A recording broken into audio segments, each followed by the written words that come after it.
Bonjour à tous. Du coup, nouvelle vidéo récap de la semaine. On va commencer par le côté géopolitique. Ensuite, on va faire de l'analyse graphique un peu.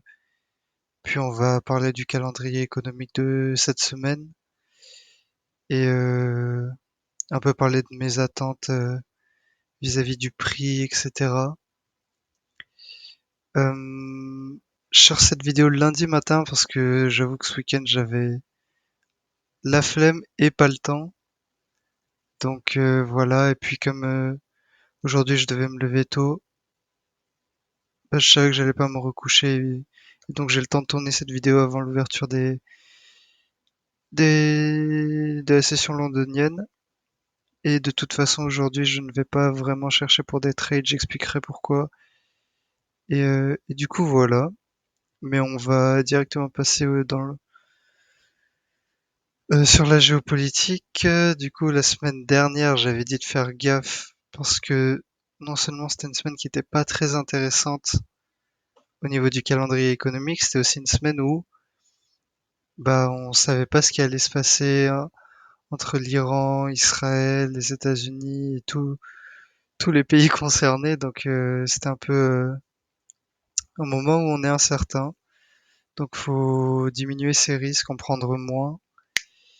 Et c'est un peu ce que j'ai fait la semaine dernière. J'ai eu un trade qui a fini à break-even et qui a été pris le lundi. Sinon, bah mon dernier trade c'était il y a une semaine et j'en suis bien content vu ce que le prix a fait. Je vous avais dit que je m'attendais à ce que ça puisse remonter ici. Il y avait les deux double tops là qui étaient assez intéressants. On n'est pas loin. Est-ce que ça veut dire qu'on va les atteindre cette semaine ou les atteindre avant d'atteindre ce lot? Ça, je suis pas sûr. C'est pour ça que je veux voir aujourd'hui comment ça se passe. Euh, mais du coup, la semaine dernière, j'avais dit globalement que je m'attendais à des retracements sur l'euro, le pound, le dollar. C'est ce qu'on a eu. Je m'attendais à de la consolidation sur les index. C'est ce qu'on a eu. Et, euh, et du coup, voilà. Et ce week-end qui vient de se passer, il s'est passé beaucoup de choses au niveau politique. C'est pour ça qu'on a ce gros gap ce matin. Et du coup, voilà. Mes petits points politiques, enfin géopolitiques, c'est que, en gros, les États-Unis ont bombardé trois sites nucléaires iraniens, dont Fordo, qui est en gros une base sous une montagne qui est estimée à entre 80 et 90 mètres de profondeur. Les États-Unis ont utilisé des bombes qu'ils n'avaient jamais utilisées, je crois, auparavant, euh, c'est assez intéressant, mais c'est des missiles qui atterrissent, qui n'explosent pas, qui, elles ont une capacité à forer dans le sol et puis à exploser sur commande. Donc ils ont balancé ces missiles, ils ont dit qu'ils ont réussi. Euh, Il y a Medvedev, donc le vice-président du Conseil de sécurité russe, qui lui, après ces bombardements, lui a dit que ils avaient complètement échoué, qu'il y a eu même pas de dégâts importants sur les sites iraniens et que donc euh, c'était un peu la honte. Il a dit que en gros les États-Unis se sont complètement ratés et que malheureusement pour eux, ils viennent de déclencher une troisième guerre mondiale en en ratant des bombardements. Bref, du coup, ce qui peut se passer actuellement, c'est assez tendu parce que il y a toujours le risque que déjà il y a toujours le risque que l'Iran, en fait, ils ont toutes les pièces pour construire leur bombe nucléaire, c'est juste qu'ils l'ont jamais assemblée. Ça, c'est une possibilité qui est assez probable d'après ce que j'ai regardé, ce que j'ai vu. Il y a aussi la possibilité que la Chine ou la Russie de façon officielle ou non, leur fournissent tout ce qu'il faut pour faire une bombe nucléaire. Euh, Ce qui donc changerait vraiment les choses si l'Iran a la bombe nucléaire. Euh, Faut savoir que depuis le début, donc c'est pour ça que je m'attends pas à vraiment une grosse réponse de l'Iran, c'est que depuis le début, si vous voulez une métaphore, c'est l'Iran ils se prennent des coups de poing d'Israël, des États-Unis, etc. Et à chaque fois ils répondent avec un coup qui est moins fort que celui qu'ils viennent de recevoir. Donc je pense pas qu'ils vont vraiment lancer la guerre de cette façon, mais ce qu'ils peuvent faire et ce qui serait vraiment un désastre économique, c'est fermer le détroit d'Ormuz, ce qui ils en sont capables, ils ont vraiment toute la capacité de le faire avec tout ce que les Russes leur ont fourni. En tout cas, militairement, ils en sont capables de fermer le détroit d'Ormuz. Euh, Faut savoir que ce détroit, il y a genre 20% du pétrole mondial qui circule par là. Il y a 30% je sais plus si c'est du gaz liquéfié ou du gaz, un truc vert. Je sais plus, mais il y a 30% d'une autre ressource hyper importante. Donc l'Iran pourrait faire ça s'ils se voient dans une situation où ils en sont obligés. Et en gros, ça serait OK, vous voulez nous détruire, mais on va détruire le monde avec nous. On emporte tout le monde dans notre chute. Parce que ça les détruirait eux-mêmes, hein. 60% de leur économie, c'est du pétrole. Donc ça les tuerait eux-mêmes, mais ils emporteraient tout le monde. Et ça, je vois que cette action, ce scénario se passer s'il y a vraiment un moment de détresse où il n'y a plus aucun espoir et ils feraient ça. Mais du coup, ça tend le marché économique de savoir que bah, c'est une possibilité, c'est un scénario qui peut se passer. Et, et donc voilà, j'ai vu aussi qu'il y a enfin, il y a des chances où déjà les États-Unis, ils demandent à la Chine d'empêcher l'Iran de fermer le détroit. La Chine, je sais pas s'il veut vraiment être mêlé à ce point dans cette histoire, mais on verra bien. Il y a des rumeurs aussi du déploiement de troupes sur le sol iranien. Ça serait une grosse erreur pour les États-Unis.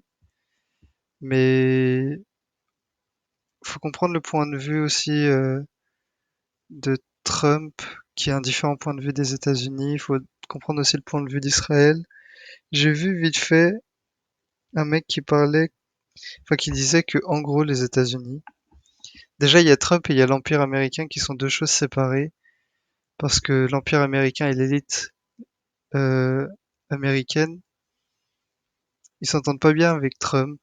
Trump leur en veut énormément parce que bah en 2020 il dit que il a les élections étaient rigged, etc. Et donc enfin depuis qu'il est là, il s'en prend à l'élite américaine, donc l'Empire américain, et donc lui, en soi, je pense pas que ça le dérangerait de détruire l'Empire américain pour en faire ce qu'il veut et pour décrédibiliser bah, ceux qui pensent qui ont manipulé les élections de 2020, en gros. Et du coup, peut-être que Trump va envoyer ses troupes, et peut-être que c'est pour ça qu'il a commencé la guerre. C'est parce que, au final, il s'en fout un peu de si l'Empire américain perd cette guerre, puisqu'il veut l'affaiblir. Et donc voilà, du côté américain, du côté israélien, faut aussi comprendre que en gros Israël il veut être euh, l'empire du Moyen-Orient, ils veulent être les plus forts et que donc pour ça il faut détruire ou affaiblir les gens qui, enfin tes opposants, les autres pays qui peuvent aussi être l'empire du Moyen-Orient. Euh, et aussi Israël veut se détacher des États-Unis. Ça, c'est leur plan long terme. En vrai, les gens le savent. C'est que ils utilisent les États-Unis pour affaiblir les autres pays qui leur font concurrence dans le Moyen-Orient. Et c'est pour ça que je pense qu'ils vont inciter les États-Unis à envoyer des troupes. Ça ferait euh, d'une pierre deux coups, c'est-à-dire que ça affaiblirait les États-Unis, donc ils se détacheraient d'eux, et ça affaiblirait tous les concurrents du Moyen-Orient, donc ils deviendraient l'empire du Moyen-Orient. Et donc c'est pour ça que je pense qu'Israël, ils vont vraiment insister, ou ils vont essayer de mettre en position les États-Unis, ou en gros ils vont être obligés d'envoyer des troupes. Et tout le monde sait que s'ils envoient des troupes, bah c'est que c'est pas bon signe du tout, et qu'ils sont pas du tout euh, en avantage s'ils font ça. Et, et donc voilà. Aussi le problème avec les États-Unis, c'est que quand on les attaque ou quand on leur répond, comme c'est l'empire le plus puissant du monde actuellement, ils sont obligés de répondre plus fort que ce qu'on vient de leur faire et ils peuvent pas vraiment calmer une situation. Donc ils sont un peu dans cette position où ils sont obligés de répondre, obligés de faire des choses pour maintenir leur contrôle et puis montrer leur puissance aux autres pays. Parce que sinon, c'est comme j'avais dit la semaine dernière avec l'Iran, c'est comme l'Iran, ils osent répondre, bah ça décrédibilise tous les pays comme Israël et les États-Unis, et donc ça les oblige à répondre pour maintenir cette image de puissance en gros. Mais du coup, on verra bien ce qui se passe. Moi, je pense que ça va être la merde honnêtement. Il va sûrement y avoir une guerre, peut-être pas une troisième guerre mondiale, mais on verra bien. Mais en tout cas, l'impact économique que ça va avoir, faites attention. Puis gardez des sous de côté parce qu'honnêtement, ça s'annonce pas très glorieux cette histoire. Mais du coup, pour les graphiques, comment ça se retransmet? Bah, c'est tendu, peut-être une phase de consolidation, de mouvement soudain. En gros, pas un marché très optimal pour trader, mais ça se trade. Il faut juste savoir quand est-ce qu'il faut trader. Faut minimiser son exposition au marché, peut-être prendre des positions plus courtes. Déjà jamais, enfin moi personnellement, je garde pas une position plus enfin toute fin de journée, je les ferme, toutes mes positions. Mais je sais pas si y en a d'entre vous qui font du swing trading, etc. Mais je vous conseillerais vraiment pas, en tout cas, de garder une position pendant un week-end, parce qu'on voit les gaps que ça fait le lundi matin. C'est pas beau à voir et si ça va pas dans votre sens, bah vous faites bouffer. Donc voilà. Euh, le dollar, j'avais noté ce fair value gap, il y a ce gap aussi. On voit que ça l'a traversé, ça le prend pour support maintenant. C'est pour ça que j'ai envie de voir ce que ça fait aujourd'hui. Si aujourd'hui ça continue vers le bas et que ça va pas atteindre directement ces deux doubles tops là, ce serait un peu bon signe, ce serait un peu ce que j'aimerais voir. C'est que en gros, le gap que ça a créé ce matin, hop, ça c'est le gap que ça a créé. J'aimerais bien voir le prix redescendre en dessous, le prendre comme support tourner résistance et en gros descendre, continuer vers le bas. Mais c'est vrai qu'ils sont hyper beaux cette liquidité là. Peut-être l'atteindre pour redescendre ensuite. Mais si on veut vraiment rester bearish, et compte tenu de la situation, pour moi on est assez bearish sur le dollar toujours. Peut-être qu'on continuera vers le bas et puis voilà. Mais la semaine dernière, on a une semaine assez brouillon. Le lundi, on a créé un lot, le lot de la semaine, assez proche de ces deux doubles lots là. Euh, Ça crée pas mal de liquidités. C'est pour ça que pour moi, ce serait bien qu'on aille la chercher. On a la news, c'était le CPI mercredi. Je pensais que ça allait justement réagir vers le bas, qu'on avait atteint le fair value gap avant. Au final, ça allait au-dessus. On a consolidé au-dessus, on est retourné dedans, on a consolidé. Là, on est repassé au-dessus, on a pris le high de la semaine dernière, ce qui peut être pas mal. Et donc, on voit comment ça réagit pour la semaine, enfin pour la journée. Et moi, j'établirai mon bias vraiment à la fin d'aujourd'hui. Parce qu'on a des news, je montrerai le calendrier économique après. Pour moi, j'aimerais bien qu'on prenne ce lot là, c'est ce lot, hop, on ferme en dessous, on revient un petit retracement et on continue vers le bas. C'est ce que j'aimerais voir à terme. Mais on peut voir que bah, en daily, en tout cas, on n'est pas vraiment bearish. Donc faut faire gaffe. En weekly non plus. On n'a pas eu une fermeture d'un corps en dessous de ce lot. Donc attention. En 4 heures, on est bullish. En 1 heure, on est bullish. Donc voilà, j'attends un changement de structure sur les hauts time frame pour ensuite chercher des shorts. Par contre, sur l'euro, on a un truc assez bullish. C'est pour ça que j'attends aujourd'hui pour voir si le dollar et l'euro se remettent in sync. Mais la semaine dernière, du coup, j'avais noté ce fair value gap. J'ai dit que ça pouvait retourner dedans, que ce serait pas mal si ça retourne dedans, puisque la, la semaine dernière, c'était pas une semaine qui était très chargée au niveau calendrier économique. Il y a eu des jours fériés, etc. Donc tant mieux que ça utilise cette semaine pour justement faire un retracement. Et donc on a atteint pile le bas là sur le daily.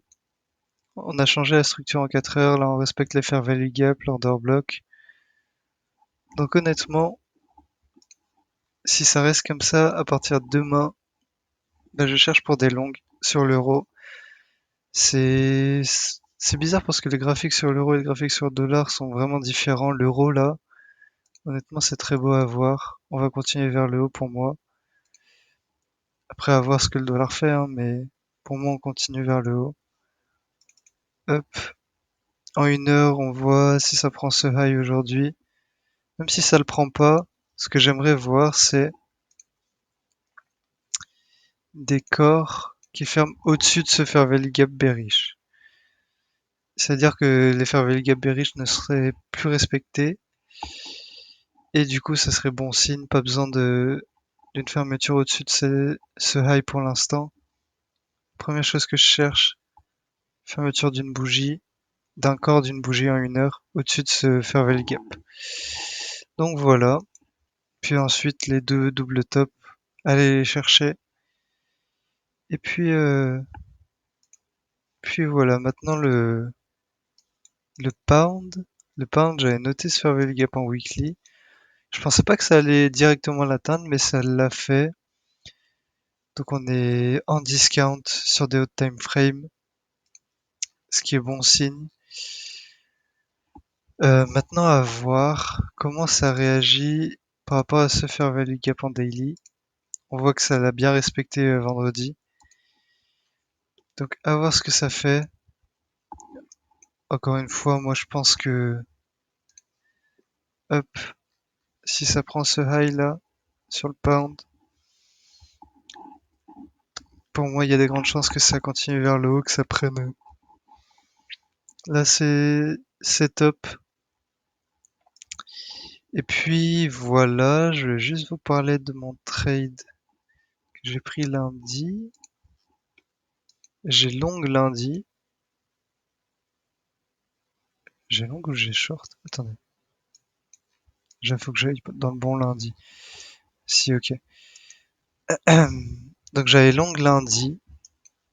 Donc ce qui s'est passé, c'est que, hop, quand j'ai vu ce gros displacement et ce retour dans le fair value gap pendant la session londonienne, je me suis dit, ah, peut-être que avec l'ouverture de la semaine, toutes les news qui se sont passées durant le week-end dernier, peut-être que bah le dollar était en train de chuter, etc. Donc je m'attendais à ce que le pound prenne juste la liquidité là-haut avant de consolider ou de faire un petit retracement.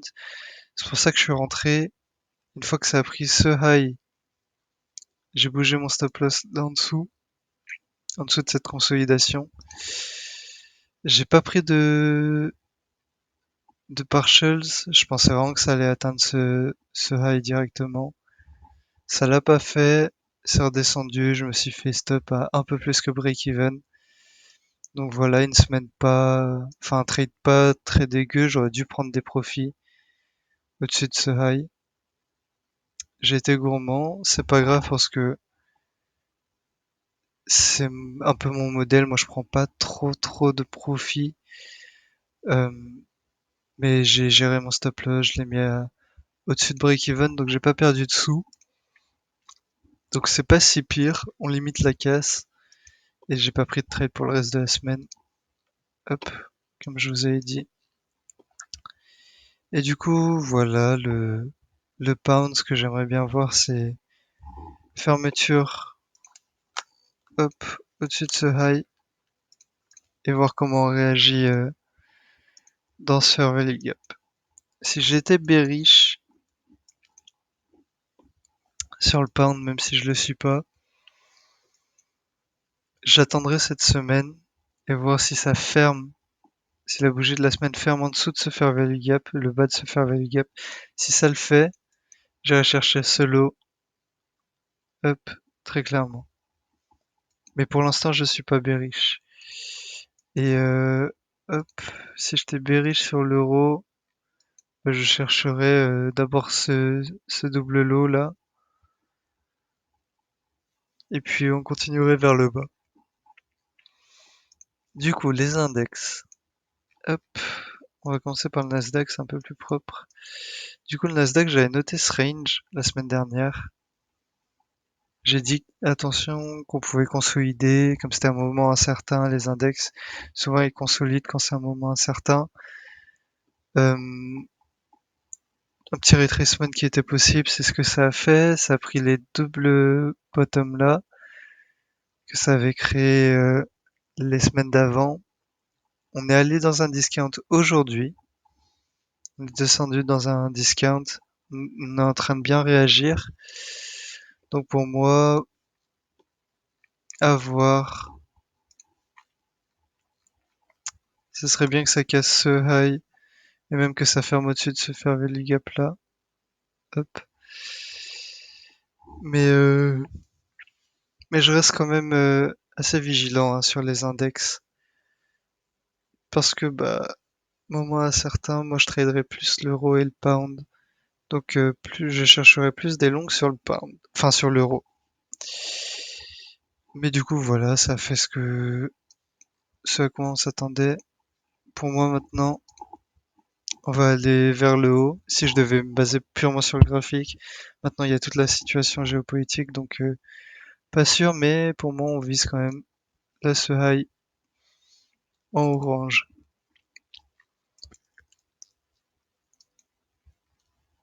Et puis la même chose, pour moi on vise ce high sur le S&P. On n'est pas allé en discount, donc à voir euh, si on y retourne. Pas obligé puisque le Nasdaq l'a fait.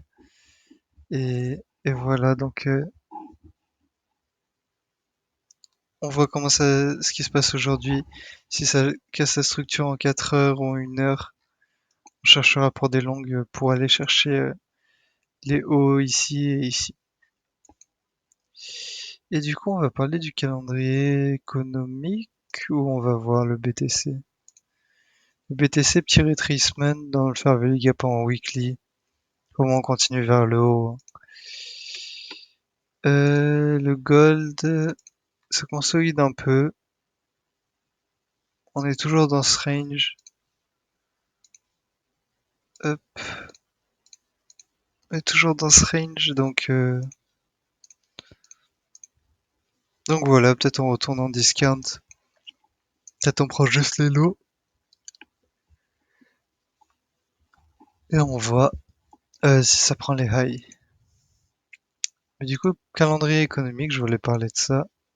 Hop, et établir un peu notre plan. Oula,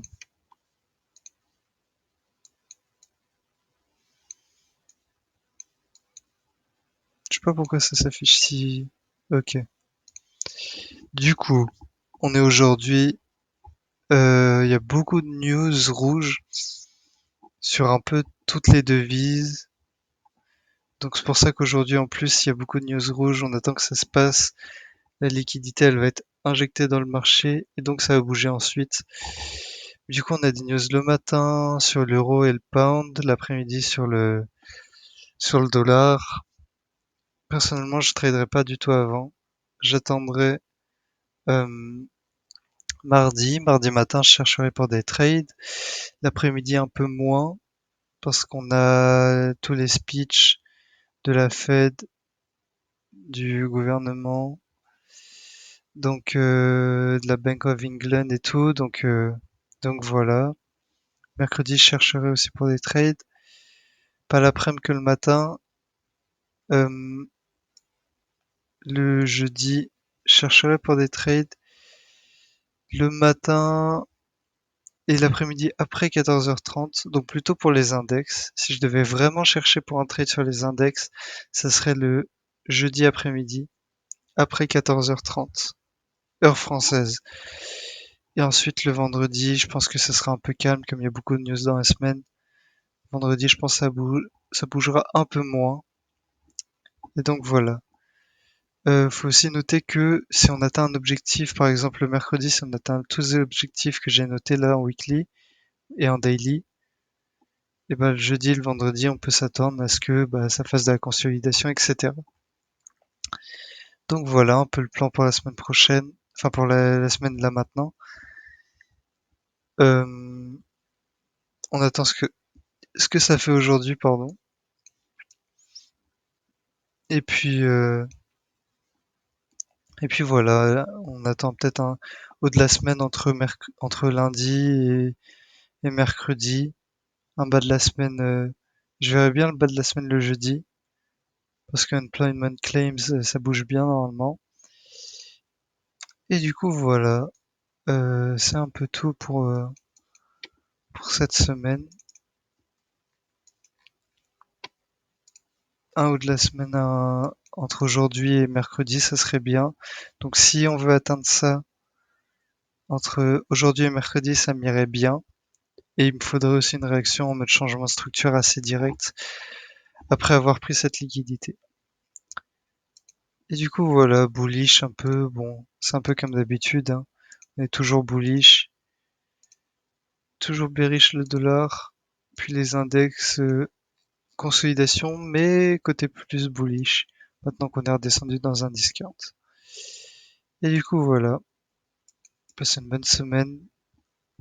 J'espère que il y aura pas trop la merde au niveau de la guerre et tout, mais bon, on verra bien.